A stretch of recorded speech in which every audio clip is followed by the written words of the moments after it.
עדל מלשיע, בוא תגיע אל הבמה. מנת לזור רחבה גם עם השם. זה לא מצליח, אנחנו נפתח לפני שאנחנו עושים הרמת כוסית.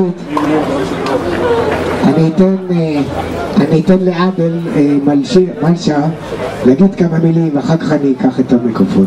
בבקשה עדל, אתה פותח. בערבית בעברית? טוב, ננסה לתרגם את זה בעברית כמה שאנחנו יכולים. קודם כל, מתכבדים פה, נמצא איתנו ראש העיר מעלות ותרשיחא, אהלן וסהלן. ואני רוצה רק להגיד מילה, אני כבר במועדון הזה מספר שנים, אני נמצא בחבורה הזו גם כן הרבה שנים, ומה שאני יכול להגיד שזו חבורה מאוד נעימה. אנחנו יוצאים לבלות ביחד, גם משפחה וגם חברים, ומה שאני יכול להגיד שזו חבורה מאוד ערכית. כל הדברים שאנחנו עושים ביחד זה פשוט מאוד למען הזולת ולמען הקהילה, ולפי דעתי דברים כאלו מאוד מאוד חשובים לנו פה במדינה. ואני רוצה לדבר גם מילה כבחור ערבי שאני הצטרפתי לחבורה הזו לפני הרבה שנים. פשוט מאוד מדהים היחסים היפים שנמצאים ביני ובין משפחתי לגם כן משפחות אחרות. מנסים לאט לאט להצטרף גם כן חברים ערבים רוכשים רכבי אספנות או מכינים רכבי אספנות בעצמם, ואני יכול להגיד שזה הדו-קיום האמיתי באמת שאתה יכול לראות אותו פה. כל הנושא והעניין סביב כל החבורה הזו זה נושא הרכב, וזה נושא למצוא אתרים להטייל, זה למען הזולת, למען הקהילה, ולפי דעתי ירבו כמוהם פה בארץ קבוצות כאלו שהם יכולים מאוד לקדם את הנושא הזה החברתי וגם את הנושא הערכי וגם הנושא של הדו-קיום, ופה אנחנו רואים את זה יפה מאוד במעלות תרשיחא, שפשוט מאוד מדהים היום הזה. אני יכול לתרגם, אני בטוח שגם החברים הערבים יודעים טוב מאוד עברית וערבית ואין להם בעיה. אז שוקרן שנתתם לי את ההזדמנות הזו להביע את רגשותיי ותחושותיי לקבוצה הזו. תודה רבה עדל, זה באמת מרגש.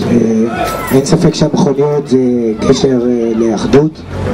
אתם יודעים, ביום עצמאות הייתה תוכנית בטלוויזיה שקראו לה מפתחות בפנים, אחד הרכבים, הפיז'ו 404 של עידית, הכחול שישנו פה, השתתף בתוכנית, ויגאל רביד, המנחה של התוכנית, המפיק, אמר שהמכונית הזו מאחדת את שני העמים.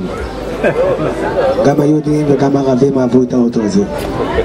אז סביב המכוניות אנחנו יכולים באמת לאהוב את החיים, ליהנות מהם, ורק שיהיה טוב ושקט ושלום לכולם. אני אתן עכשיו לשלמה להגיד כמה מילים ונרים כוסית. טוב, אני מקבל אתכם בברכה בשם היישוב שלנו מעלות תרשיחא, ידידי וחברי ג'ורג' בליני, סגן ראש העיר, ויש לנו אורח מארצות הברית אליאס, אהלן וסהלן.